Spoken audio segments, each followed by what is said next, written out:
Kids' party's always a bit of a nightmare. So I just thought I'd hire a girl to fire ping pong balls out for a family. For the dads, really. Kids don't seem to mind.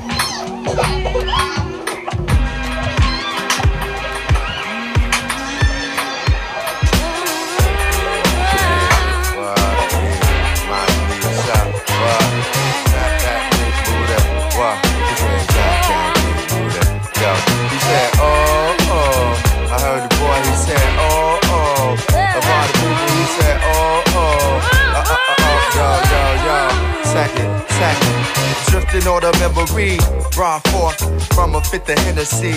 As the times of 89 pay and visit me, warm days in the cold beer chemistry. Eventually broken up by responsibilities and such. Sometimes it's error mentally I reconstruct. High school I came out it. Cast with clouded graduation, got their names shouted. Go to Great America, me and my lady rock the same outfit. My niggas be fucking girls that she hang out with. Round in, God came out with piece of my love. Arguing over if he said dumb bitch. Every day the same old with rainbow. Watching the sun twist, cool as a MiG drive. That in the trunk shit. After parties in Wendy's parking lot. Unfamiliar faces got marked a lot. Showing off the hoes and bricks and rolls. Had us charge the box. That demo sorta stopped once AC got popped.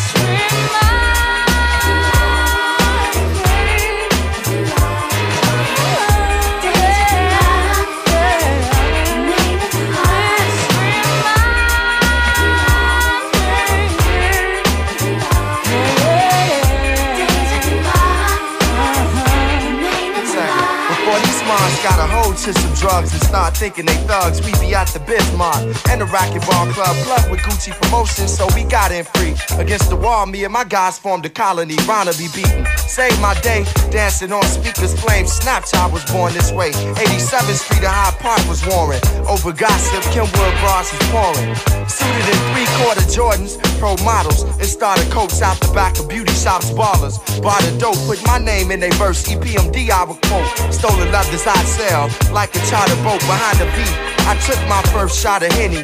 It hit me in the chest like when Omar shot Benji. Same on the girl that left her Fendi around crew. Either go through it or take it. We was bound to traveling like vice lords down to the taste. I wanted to bring my lady around crew cause they was snake. House parties was the lick behind bars we come up. At 'em I did the hooper dance with my thumbs up.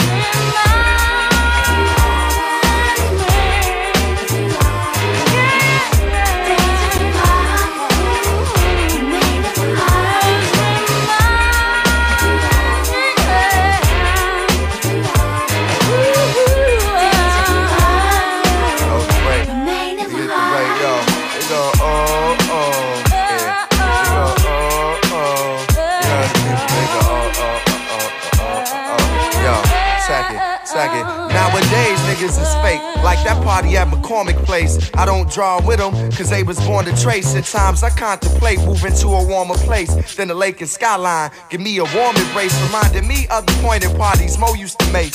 6 deep in the Hyundai, bumping Twilight Tone tapes. Come home late, calling bras, hang up on their mother. There wasn't nowhere to scrap at, that we would fight each other. Get a room at the dunes, having fake outs. We eat at Giordano's and break out. Then everybody thought that they could spin. High rollers had the MCM Blazer blend. Jabos and gas jeans we was taking in. Cranes and freight trains we was breaking in. Timber B, bass and mic down at IIT. Remembering numbers depended on how high it be. It's a deja vu when I see bottles of kill. My man Seth Pass, I feel hollow but still.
Mackenzie Steve Lamech is a frail old man in a wheelchair trying to shake hands with an elephant.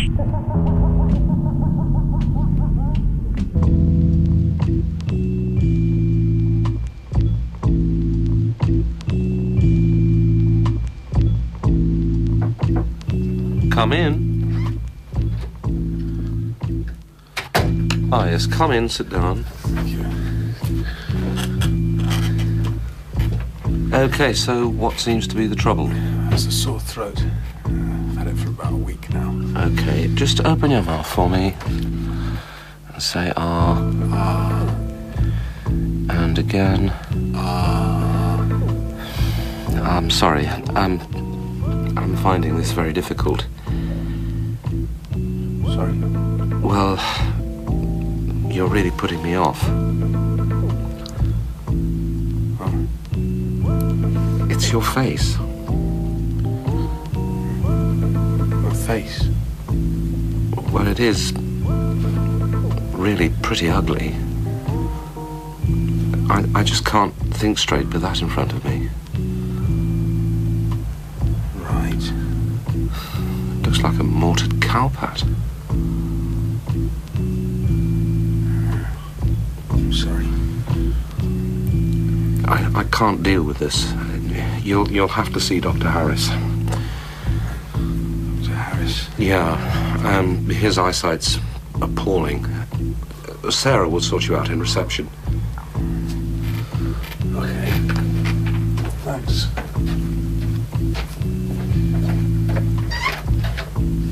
Bye. Yeah, bye.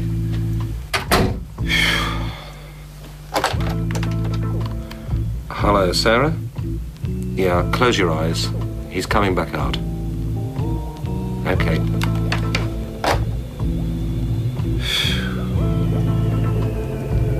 Dear me. Sometimes I get up feeling good, but greed gets me down. I try to think about the highs of freedom we found. When the business in your life don't sit with your soul, and they treat you like a child they need to control. The music that we make will heal all our mistakes and lead us. The music that we hear is always standing near to feed us.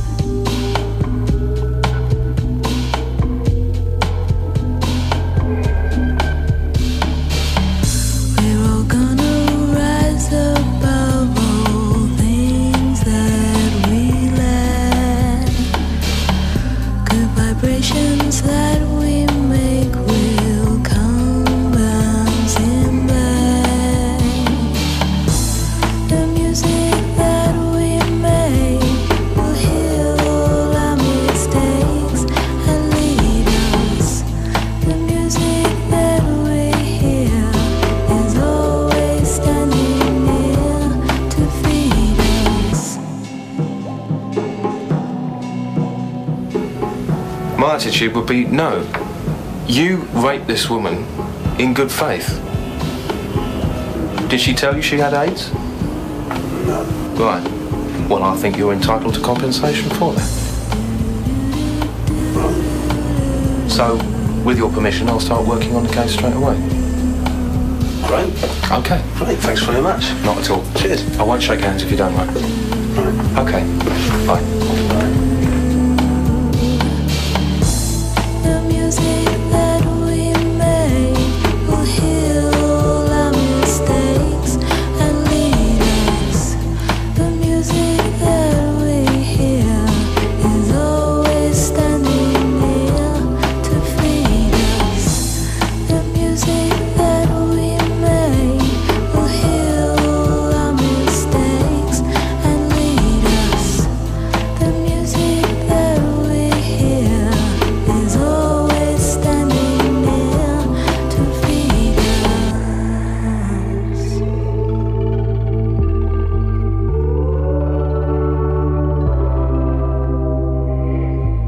had spent the night outside the door of the London dungeon in case I woke up and forgot I was supposed to be in there in the morning. It was my first job in 10 months. It was too cold to sleep, so I passed the hours clinging to a bollard. I thought it might be warm because of its internal bulb. An early morning rollerblader had just piled into my back because all the bollard's light was going up my coat. I crawled to where she lay twitching and stuck my hands up her shirt. "What are you doing?" she gasped. Something in her tone told me that warming up my hands was not a good enough reason. "Looking for biscuits," I said. I did warm up slightly as she kicked me around the dawn. Some hours later, 2 actors arrived. They were friends of Susie, who had wangled me this job. I couldn't remember if I'd met them before, but they jammed a cigarette in my mouth. As they led me to the dungeon, they both introduced themselves as Paul, and then started arguing about whether it was better to be workshopping with Polyakov or trapped in a burning car. They asked me what I'd been doing. "Directing traffic," I said, I thought rather wryly. "Great flyers," said the first Paul, and offered the opinion that though Traffic was a mediocre play, it had been very well promoted. In the dungeon there was an office where a manager was sitting. He looked at me and said, "Who are you?" "Paychecks," I mumbled. I used to remember my name by looking at my paychecks. "Ah, you must be that friend of Susie's." "May I suggest that the best role for our supporting artist would be the victim," piped Paul. "Good idea," said the manager. "Show him what to do." Paul and Paul took me to a dirty small room. They told me to strip and gave me a damp, blood-stained loincloth as they changed into leathery outfits and limbered up by cracking their knuckles and swinging their arms around. "By the way," said Paul, "you're a Jesuit." "Am I?" I asked. "Yes." "I'm pretty sure I'm not a Jesuit," but Paul continued. "You're called Anthony.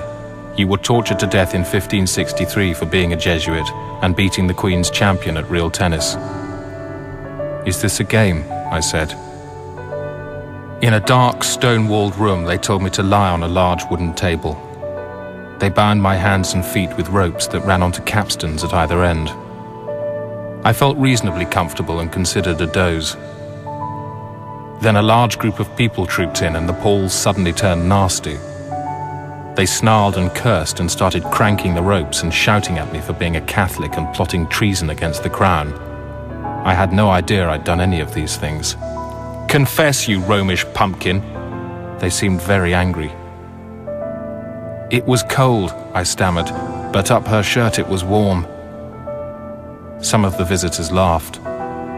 Paul shouted, "See how the Corybant doth most gibberishly protest," and applied a pair of Elizabethan pliers to my groin. "Name your co-conspirators, deboshed papal wart." At the end of the first session there was a ripple of applause, and the Pauls went for a smoke. "Why did you shout at me?" I said.